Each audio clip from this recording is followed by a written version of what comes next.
Muito bem, então vamos embora. 8h35, que é a hora em Manaus. Senador Eduardo Braga, relator da reforma tributária, é o nosso entrevistado nesta manhã, aqui pela Difusora. Senador, bom dia. Bom dia, Valdir, bom dia aos ouvintes da Rádio Difusora, o nosso PC, o Hamilton, toda a turma aqui da Difusora. Primeiro é uma alegria poder estar aqui com você, Valdir, no ano de 2025, portanto, eu espero que você tenha tido uma entrada de ano abençoada por Deus, você, sua família, assim como todos que estão nos ouvindo, eu espero que tenham tido uma entrada de ano abençoada.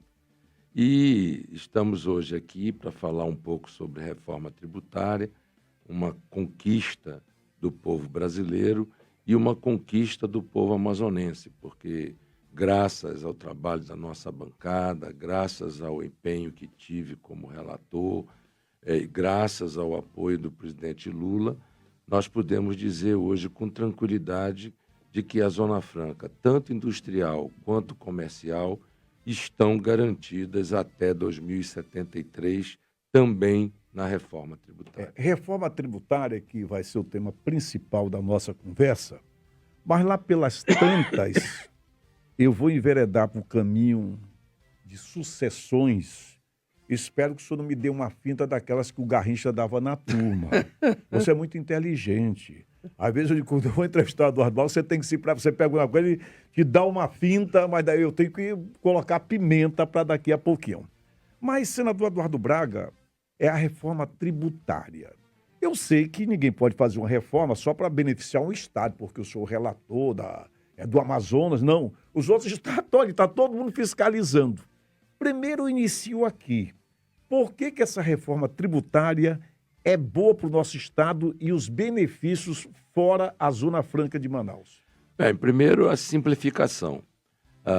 O que acontece hoje é que quando você compra arroz, feijão, lata de óleo, paga a conta de luz, paga a conta de água, paga o gás, paga o telefone celular, paga a internet, etc., tem um monte de imposto embutido que você não sabe nem o que você está pagando de imposto.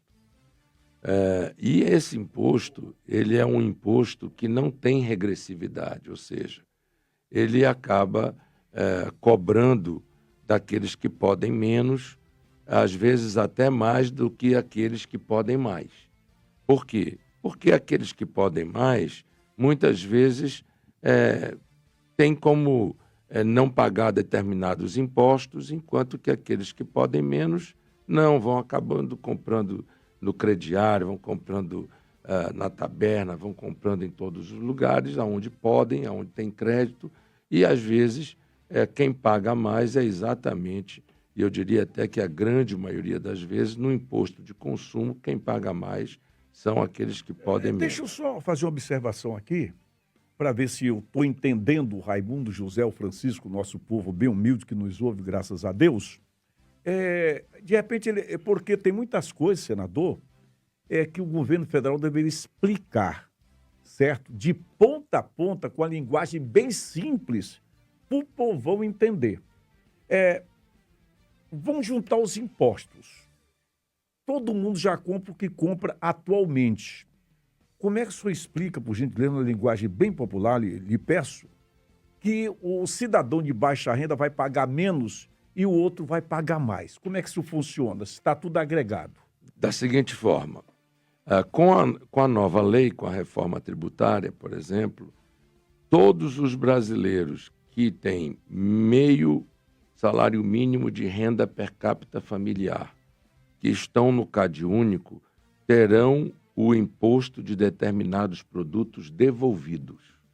Portanto, ele não vai pagar esse imposto. Como é que ele vai ter essa devolução, senador? Ele vai ter essa devolução através de um sistema chamado Split Payment, que é nada mais, nada menos, para as pessoas entenderem como você está falando, é o Pix do imposto. Hoje, quando a gente quer transferir um dinheiro, a gente vai no telefone e transfere imediatamente o dinheiro. Debita na tua conta, acredita na do outro. Hoje, o imposto não é assim que faz, mas a partir da implementação do split payment, vai ser assim que vai ser feito. Então, por onde é que ele vai receber? Ele vai receber pelo cartão dele do Bolsa Família, ele vai receber através já da conta que virá sem imposto para ele, porque ele está cadastrado no CAD único. Por exemplo, na conta de energia, as pessoas que estão cadastradas no CAD único não virá na conta de energia o imposto da energia elétrica. Eles vão ter que se cadastrar. Já está cadastrado. Já está automaticamente? Já está cadastrado, é automático. Ah. Você já está cadastrado no CAD único, então, vamos dizer, o Roberto Duarte está cadastrado no CAD único. A conta de luz dele já vai vir sem imposto. A conta de água dele já vai vir sem imposto. O Léo não está cadastrado no CAD único. A conta de luz dele vem com imposto, a conta de água dele vem com imposto. A botija de gás que o Roberto compra também já vai vir sem o imposto. E a botija de gás do Léo vai vir com imposto. Agora, além disso, vou dar um exemplo de fralda. Fralda é um bem de consumo que a classe que pode menos, a classe mais humilde, usa muito. Usa quando nasce uma criança, usa quando a mãe tem neném, usa quando os idosos precisam de fralda geriátrica, tá certo? E esses como vão receber o cashback? Vão receber o cashback através do cartão do Bolsa Família. Eles vão receber pelo próprio cadastro do CAD único. Então, significa dizer que, finalmente, haverá, para a população que pode pagar menos, uma desoneração de alguns bens de consumo e de alguns serviços públicos. Outra informação importante, a passagem de ônibus. A passagem de ônibus hoje, ela é subsidiada pela prefeitura. A prefeitura faz o subsídio, mas ela paga imposto. Ela paga imposto, ela tem imposto. Agora, a passagem do transporte urbano coletivo não terá mais imposto. O transporte que não tem em Manaus, mas em outras cidades tem, pelo metrô, pela questão ferroviária, etc., de passageiros, não vai mais pagar imposto, né? Portanto, tanto na área de serviços públicos quanto na área de alguns produtos, a cesta básica vai ter alíquota zero, vai ter zero de imposto. Então, vai ter zero de imposto no feijão, vai ter zero de imposto no arroz, zero de imposto no sal, no açúcar, zero de imposto na proteína animal, na carne, no frango, vai ter zero de imposto para a nossa farinha de mandioca, vai ter zero de imposto para a goma, para a tapioquinha, vai ter, portanto, vários produtos brasileiros que vão ser zero de imposto. Mas só um minutinho de novo, porque hoje eu estou interrompendo muito. Desculpa aí. Tranquilo. Mas eu estou aqui na condição do Raimundo e do José. Tá. Eu estou aqui tipo menino encrenqueiro para perguntar. Claro. Né? O governo está abrindo mão de tudo isso. O pessoal fica desconfiado. Tanta bondade e tal, está perdendo receita quando o governo está atrás de receita. Como é que o governo vai recuperar isso que ele está perdendo e abrindo mão? Primeiro, com a redução da sonegação. Porque através do sistema da reforma tributária, tudo vai ser eletrônico. A nota fiscal é eletrônica, o pagamento é eletrônico e o compartilhamento do recurso vai ser eletrônico. Então, a questão da sonegação vai ficar muito difícil de fazer. Muito difícil. E como vai ser instantâneo, você fez o pagamento instantaneamente, a Receita Federal, a Receita Estadual e a Receita Municipal vai ter esta informação na mão, não terá como as pessoas sonegarem mais imposto. Então, quando você reduz a sonegação, o governo arrecada mais.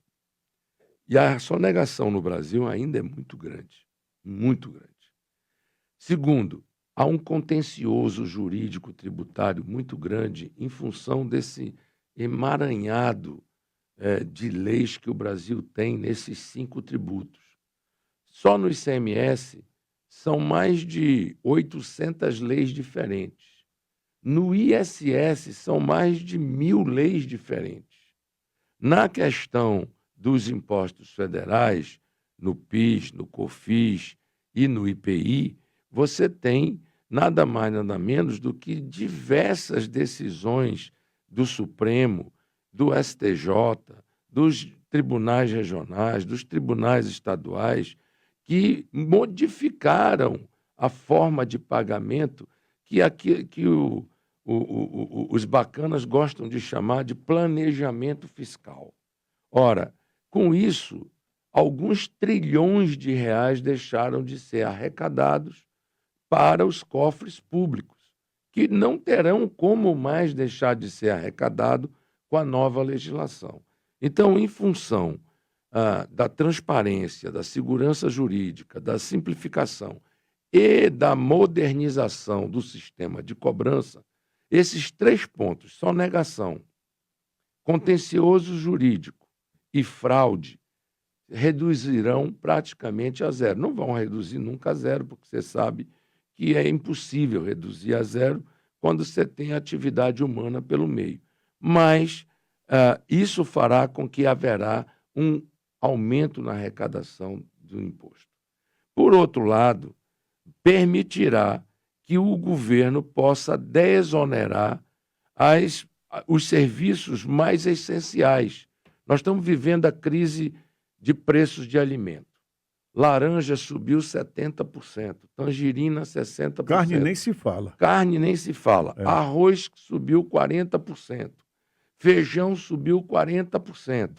Ora, o que aconteceu? Aumentou o imposto? O que foi que aconteceu? Não, a guerra da Ucrânia com a Rússia fez com que o preço dos fertilizantes fosse para os píncaros da lua. E, ao mesmo tempo, o câmbio do dólar para o real disparou.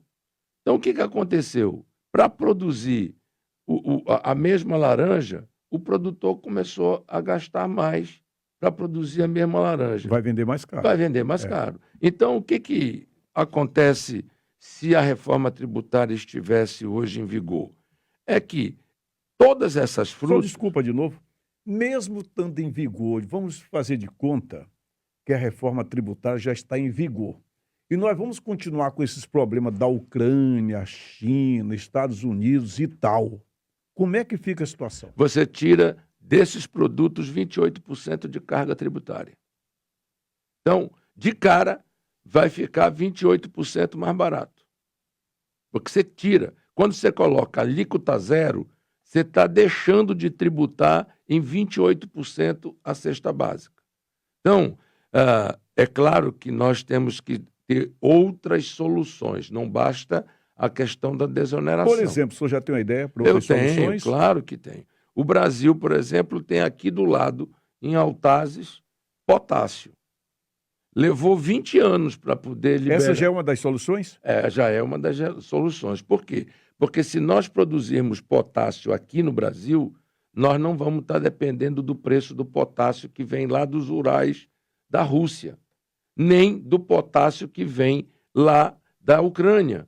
Portanto, o que o Brasil precisa é fazer com que ele seja mais autossuficiente na área dos nitrogenados, que são exatamente os fertilizantes que fazem com que o Brasil seja o maior produtor de alimento no mundo. Olha que contradição, Valdir. O Brasil é o maior produtor de laranja do mundo. Maior produtor de laranja do mundo. Passou os Estados Unidos. E nós tivemos um aumento no preço da laranja de 70%. Com um detalhe, né, senador? Quando a gente viaja, os gringos têm uma inveja, porque nós somos um país tropical, diz o seguinte: aqui, por exemplo, na Europa, a gente só produz laranja uma vez por ano, ou mamão uma vez por ano. Vocês produzem praticamente 3 vezes por ano, por causa do nosso clima. É verdade. No caso dos Estados Unidos, o sul dos Estados Unidos, a Flórida, que é o principal produtor de laranja, ele tem um clima mais próximo do clima brasileiro, né? Ele é um clima mais próximo ao trópico úmido. Mas de vez em quando o frio queima tudo, como já queimou uma vez. Isso. E aí, quando queima, o que acontece? Explode o preço mundial e aí o exportador brasileiro, Que é o melhor do mundo. que é o melhor do mundo, prefere exportar do que fornecer internamente no Brasil. E aí o que acontece? O preço do alimento no Brasil encarece. Então, além da questão tributária, além da questão da reforma, vamos precisar fazer algumas modificações, como essa que eu falei do potássio, tem a questão Além do potássio, o que o senhor tem mais de ideia? ureia. Ureia. Nós somos autoprodutor de gás, que tem nitrogênio. Quando você fala, nós temos que produzir os nitrogenados. O que quer dizer os nitrogenados?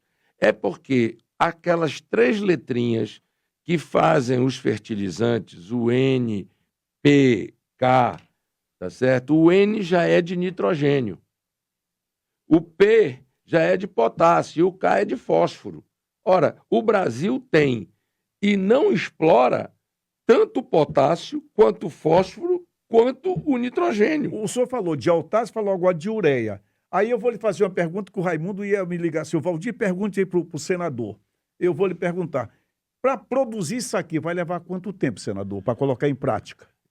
Vou lhe dizer uma coisa. Por que eu e o Omar lutamos tanto para poder salvar a refinaria que o seu Isaac Sabá fez no Amazonas, que é a única refinaria na Amazônia Ocidental?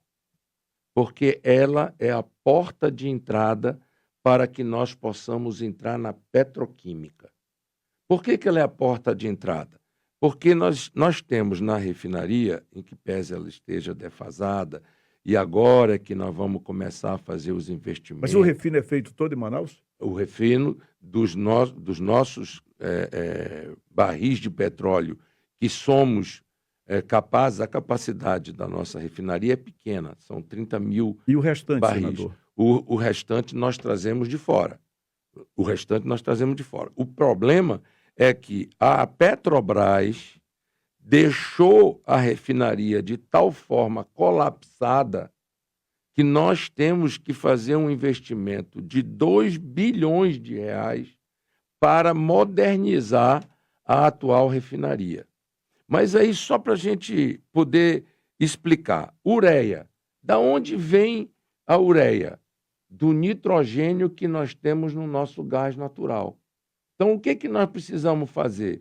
Aonde está o gasoduto que traz o gás de Urucu para Manaus, que é lá na refinaria, na EMAN, nós precisamos fazer uma unidade que separa o nitrogênio das outras moléculas do gás para que a gente possa produzir a ureia.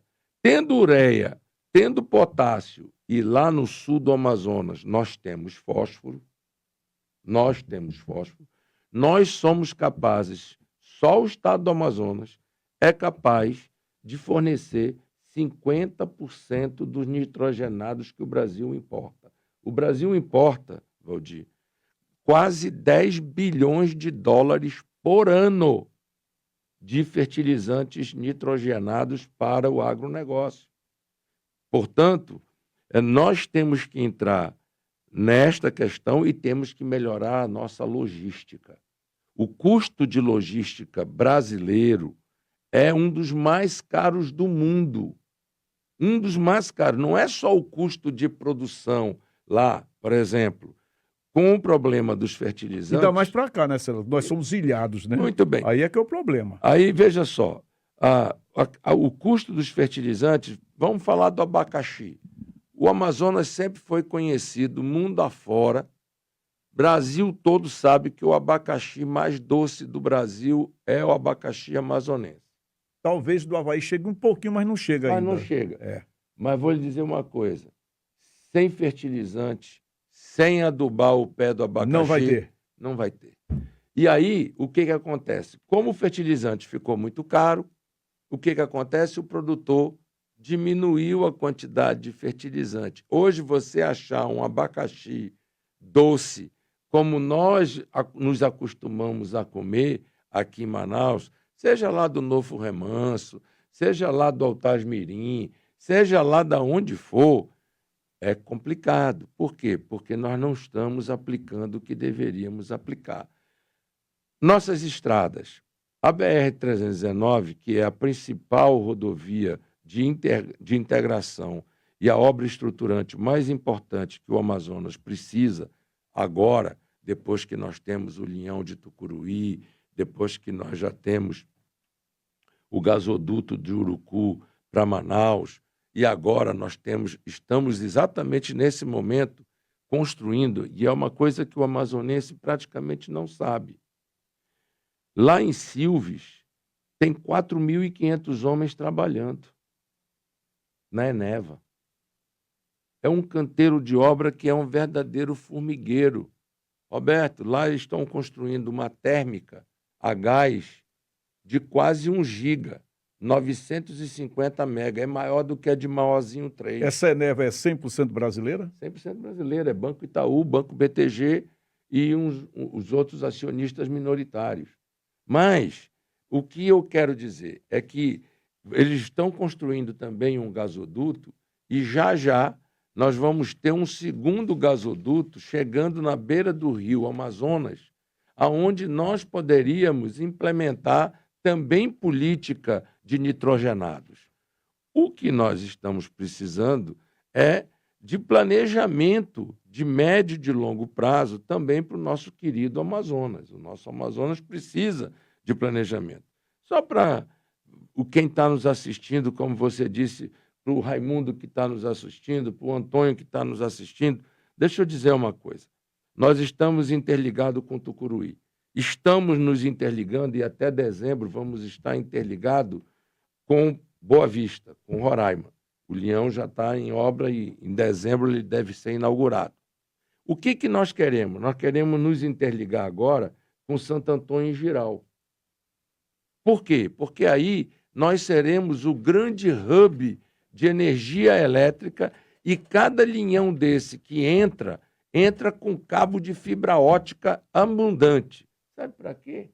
Para que a Zona Franca possa ser a sede dos bancos de dados, dos blockchains, dos novos sistemas financeiros que vão ser implantados no mundo.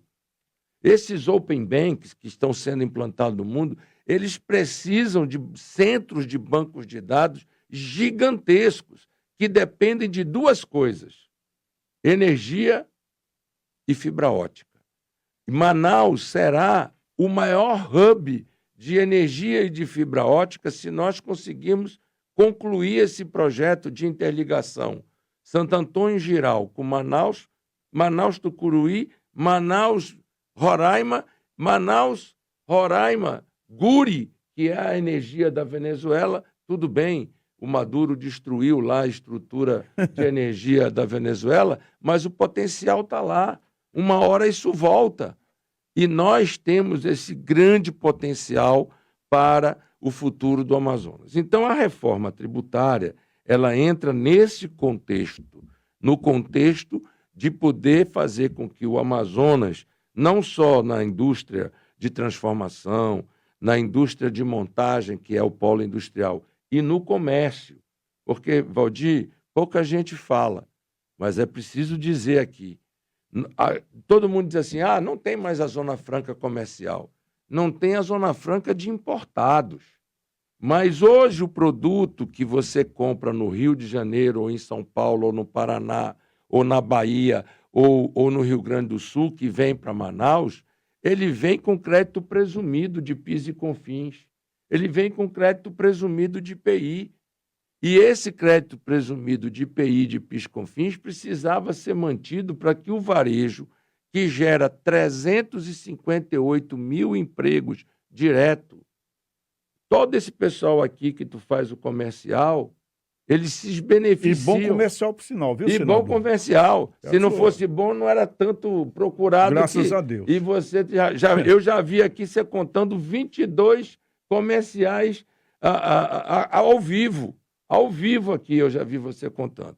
Portanto, o que eu quero dizer... Já que o senhor fizer intervalo para tomar água, eu vou ler outro. Já vai ler outro. Então, já vai para o 23º. Então, veja só, isso aqui só acontece por quê?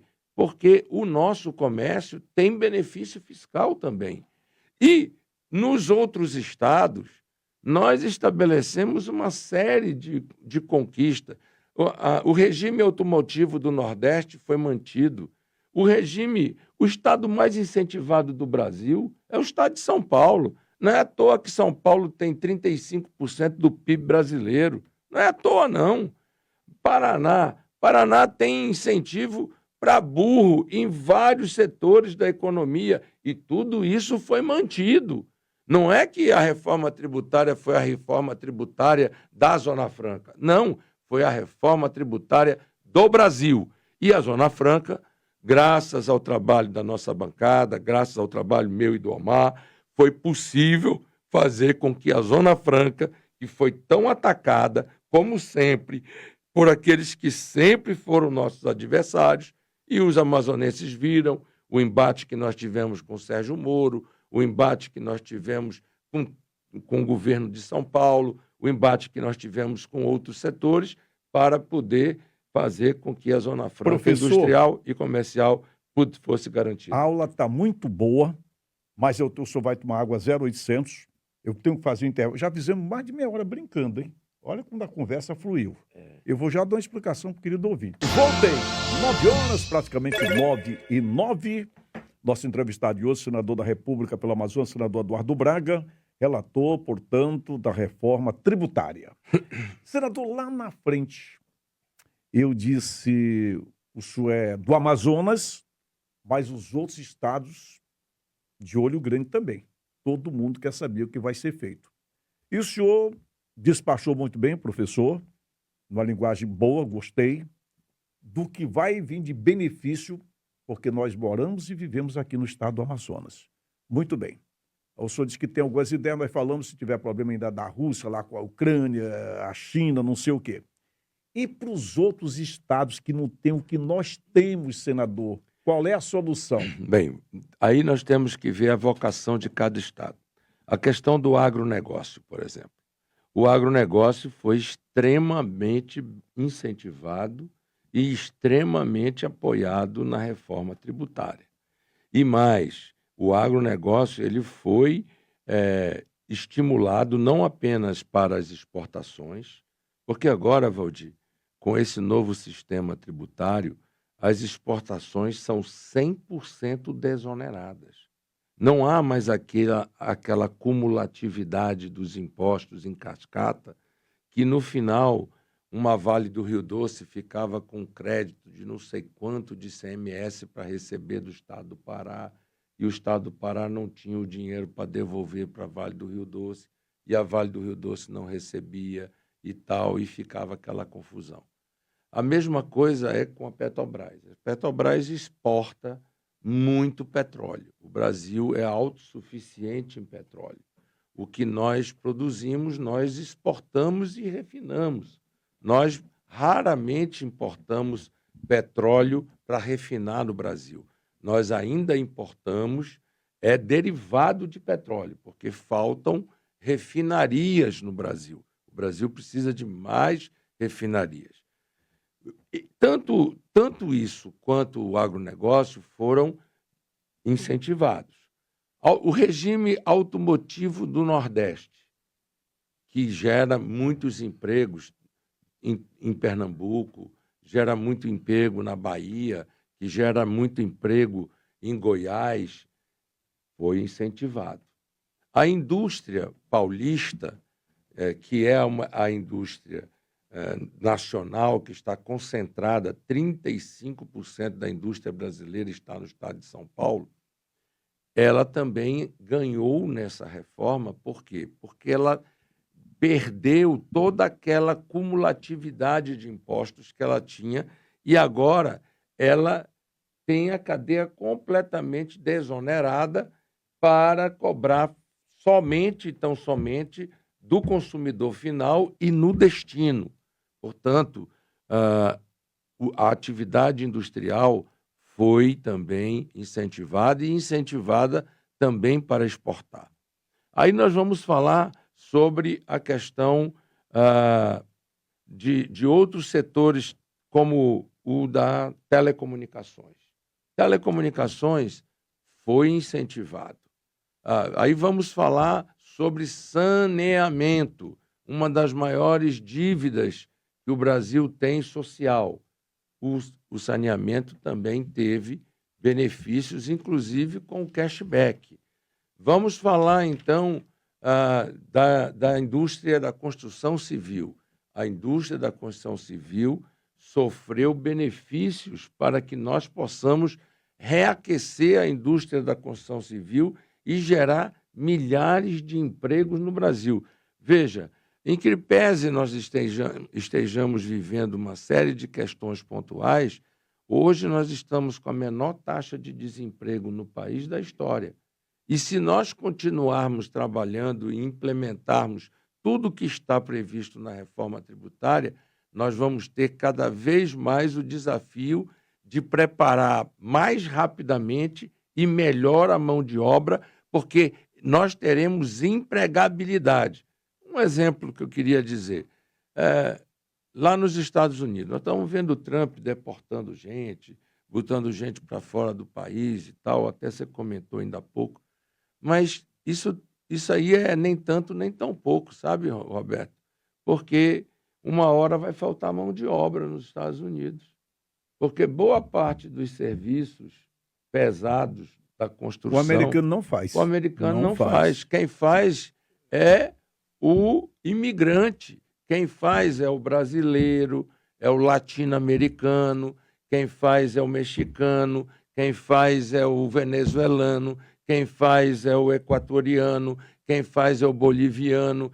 Portanto, tem um problema de mão de obra. O Brasil, por exemplo, hoje tem um desafio. Nós somos a 8ª economia do mundo, mas nós ainda temos uma alta taxa de analfabetos no Brasil. Nós precisamos não só alfabetizar, mas qualificar esses nossos jovens para que eles possam entrar na construção civil. Antigamente, você pegava uma pá, uma espátula e dizia, vai ser pedreiro. Hoje em dia, não. O pedreiro tem que ter uma técnica. Aquilo, hoje, é tudo forma. Você vai ver esses prédios novos, é tudo com tecnologia de ponta para reduzir custo da construção civil. Já vem para montar, está preparado. Já vem para montar. Monta e pronto. Então, você tem que ter uma indústria com tecnologia para produzir as formas, para produzir os insumos, para você produzir os produtos do Minha Casa Minha Vida. E você precisa de trabalhadores que saibam qualificados trabalhar com isso. Então, veja, a reforma tributária ela está viabilizando toda essa modernização da economia brasileira. Ou seja, finalmente o Brasil terá condições de modernizar a sua economia nos bens de consumo. Nós estamos falando da economia dos bens de consumo, aquelas que são tributadas pelo ICMS, pelo ISS, pelo PIS, pelo CONFIS e pelo IPI. Mão de obra que o senhor falou, Estados Unidos é tudo pré-moldado. Você chama o cara para fazer uma casa, por isso que lá quando dá um temporal derruba tudo. Ele traz aquelas peças, ele vai montando, daqui a pouco a casa já vem montada. E outros tem lugares que já vende a casa feita, já montada. Senador Eduardo Braga, a respeito dos tributos, eu ia esquecendo, tratei isso lá na frente, mas vou voltar agora. Então nós vamos ter a unificação dos tributos. Antes a prefeitura já recebia aqui o governo estadual. Esses tributos vão para Brasília. Como é que ficam as prefeituras e o governo do estado? Como é que vai funcionar isso? Demora ou não para receber? Não, é aquele esquema que eu falei do split payment, que alguém me disse assim, rapaz, falar em split payment é a mesma coisa que falar de astrologia, ninguém entende. É só dizer que é o seguinte, é o Pix do imposto. Então, o split payment é o seguinte, eu comprei e paguei. 3 dias depois, o imposto está depositado no governo do estado, o que é do estado, está depositado na prefeitura, o que é da prefeitura, e está depositado na União, o que é da União. Em 3 dias. Essa operação vai ser feita em 3 dias. E nós temos 3 níveis de complexidade do split payment. Por isso que nós precisamos de tempo para implementar a reforma. A partir de 2027, o split payment vai entrar com a sua etapa que a gente chama de simples. Ele vai simplesmente fazer as operações de compensações de créditos, etc. A partir de 2027, ele entra, 2027, ele entra no que a gente chama de split payment inteligente. Ele não vai fazer apenas as compensações, ele vai fazer as compensações e o compartilhamento. Aquilo que eu falei do cashback, aquilo que eu falei de restituir ao empresário que tem o direito do crédito, ao Estado que tem o direito do crédito, o Estado que tem o direito do débito, porque agora vai funcionar assim, vamos um exemplo. Samsung tem indústria aqui em Manaus e tem indústria lá em São Paulo. Na hora que ela for pagar o imposto, ela vai poder ver o seguinte: quanto é que eu tenho de imposto a pagar no Amazonas e quanto é que eu tenho de imposto a receber em São Paulo? Eu tenho R$ 1 bilhão para pagar aqui e tenho 600 milhões para receber ali. Então, eu só pago 400 milhões. Eu faço imediatamente rápido. o encontro de créditos e débitos, mesmo dentro do mesmo grupo. E entre grupos diferentes, no segundo step, que é o do split payment inteligente. E depois vem o super inteligente, que é o que vai fazer as operações, inclusive dos cartões de crédito, das operações digitais, tudo de forma automática. Então, até 2033, que a gente diz assim, 2033 está longe. Está bem ali, amigo. Está bem ali, nós estamos em 2025.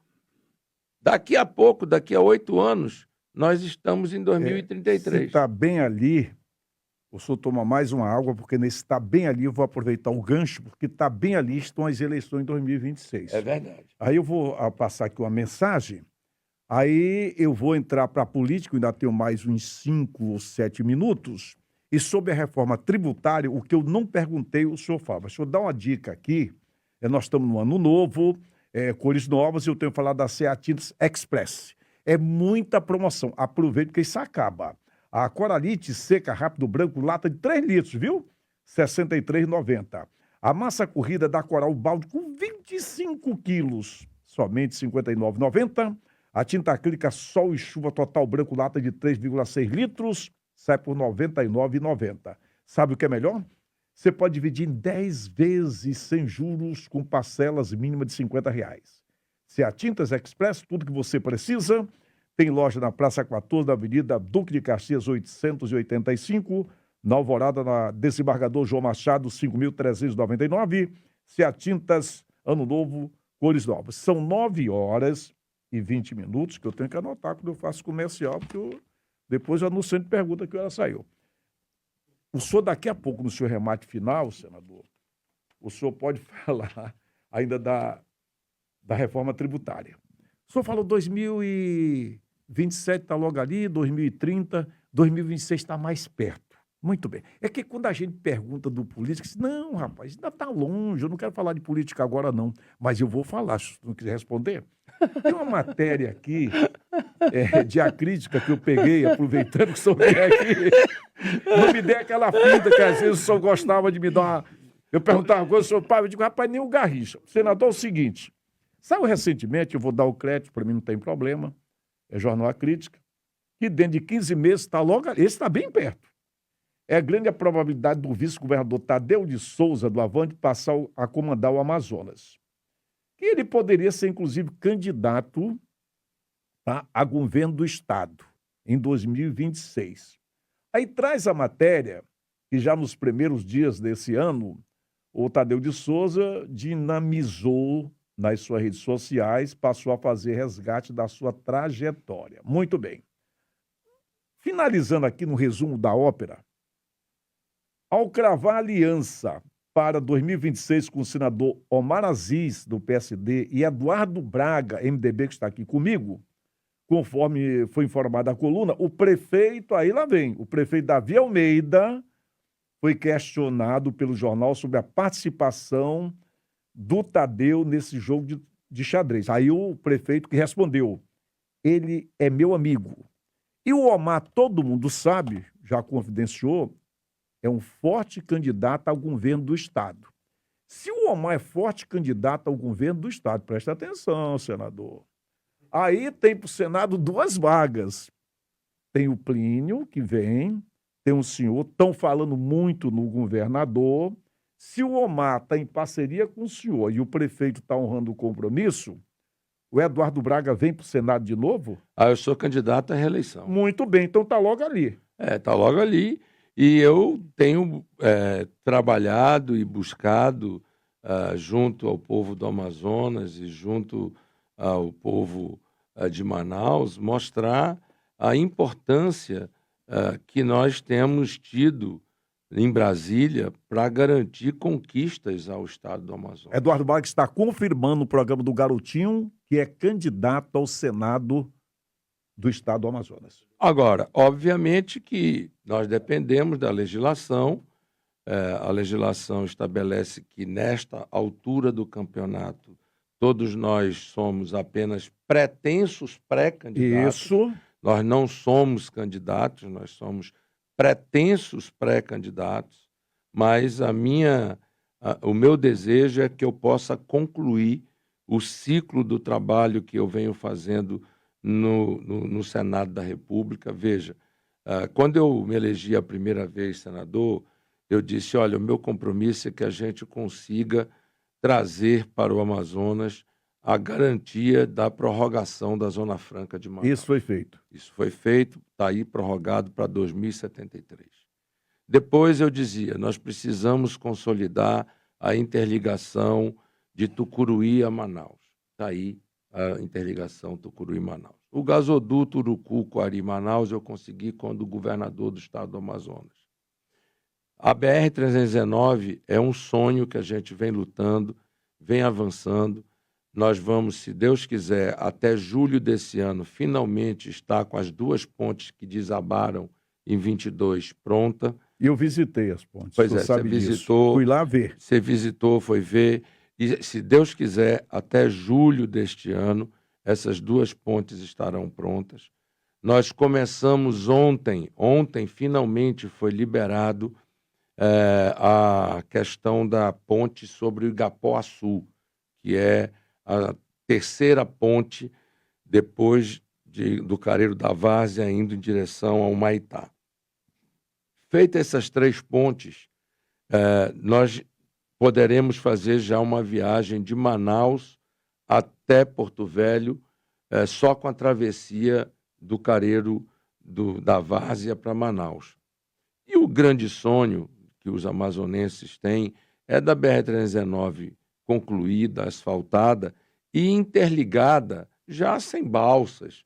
Nós fizemos a ponte sobre o Rio Negro, que criou a região metropolitana de Manaus, que é hoje um sucesso. Hoje, se não fosse essa ponte, imagine o que aconteceria em Iranduba, em Manacapuru, em Novo Airão, em todo esse povo do Médio e do Alto Solimões que dependem do encurtamento dessa distância. É uma transformação econômica muito grande que nós estamos vivendo naquela região. E com a BR-319 liberada, sendo construída, sendo efetivamente asfaltada, o nosso sonho é construir uma ponte sobre o Rio Solimões e interligar o Brasil do Oiapoque ao Chuí. E o Brasil finalmente integrar o Amazonas do ponto de vista da infraestrutura rodoviária. Isso não significa dizer que nós vamos abrir mão das nossas hidrovias, ao contrário. Nós estamos, agora no governo do presidente Lula, nós estamos dragando os rios do estado do Amazonas para que a gente tenha navegabilidade mesmo durante períodos extremos de seca, como nós já tivemos. Vamos preparar o futuro, né? Vamos preparar o futuro.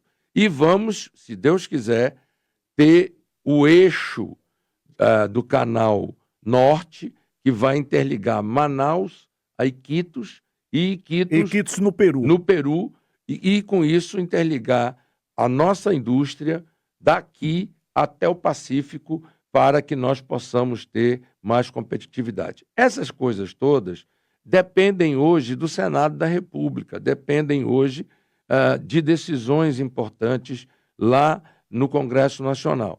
E está provado que nós precisamos ter políticos com liderança, com representação, com representatividade. Peso na balança. Com peso na balança, porque a nossa bancada, nós somos 11 parlamentares apenas. São Paulo são 73. Meu Deus. São Paulo são 73. Então, se nós não tivermos, não só unidos, porque nós somos 11 parlamentares unidos quando se trata de questões do Amazonas. E, além de unidos, nós precisamos ter representatividade e precisamos ter de peso. Eu sempre defendo isso, tem que ter peso lá fora. Senão, gente sem experiência não vai. Politicamente falando, para encerrar, tivemos recentemente, já passou, não volta. O Davi Almeida foi reeleito, é público e notório, foi divulgado, teve apoio do senador Eduardo Braga e teve apoio do senador Omar Aziz. Que houve um acordo nessa aliança, que o senhor seria pré-candidato e o Omar pré-candidato ao governo, ao Senado, houve um acordo com o prefeito. O acordo existe? Se existe, permanece? Não, eu não tenho dúvida, de nossa parte permanece, nós estamos trabalhando. Sim, e da outra parte? Não, da outra parte nós esperamos. Eu estive, por exemplo, ontem, eu estive sábado com o Omar, tivemos uma conversa muito boa, não só sobre capital, como sobre interior. Nós temos feito grandes parcerias em torno do Amazonas, eu e o Omar. Eu acho que essas conquistas todas que a gente vem falando não aconteceram por obra de uma pessoa, ninguém faz nada sozinho. O Omar tem sido um grande companheiro em defesa das teses do Amazonas e, ao mesmo tempo, o prefeito Davi Almeida esteve comigo ontem. E ainda ontem nós falávamos sobre as questões de Manaus, sobre as questões de 2026, e o prefeito me reafirmava os compromissos e dizendo: nós temos que trabalhar para viabilizar as candidaturas para que a gente possa chegar em 2026 com candidaturas viáveis. Portanto, é óbvio que entre querer e poder tem um caminho a percorrer, mas nós estamos trabalhando, são 5.000 casas do projeto Minha Casa Minha Vida que estão sendo construídas em Manaus, são mais de 300 milhões de reais que estão sendo investidos entre saúde. Saúde, inclusive, eu quero mandar aqui um abraço lá para o bairro do Aleixo e para o bairro Campos Sales, onde nós estamos construindo 2 UBSs tipo 4 com recursos de emendas nossas. A Feira da Betânia, do nosso tradicional bairro da Betânia, tem emenda nossa para reformar a Feira da Betânia. Estamos agora discutindo com o prefeito sobre a Feira da Manaus Moderna e sobre a Feira do Produtor. O novo porto aqui da Manaus Moderna, que está no PAC, e se Deus quiser, até fevereiro, março, a licitação vai estar na rua.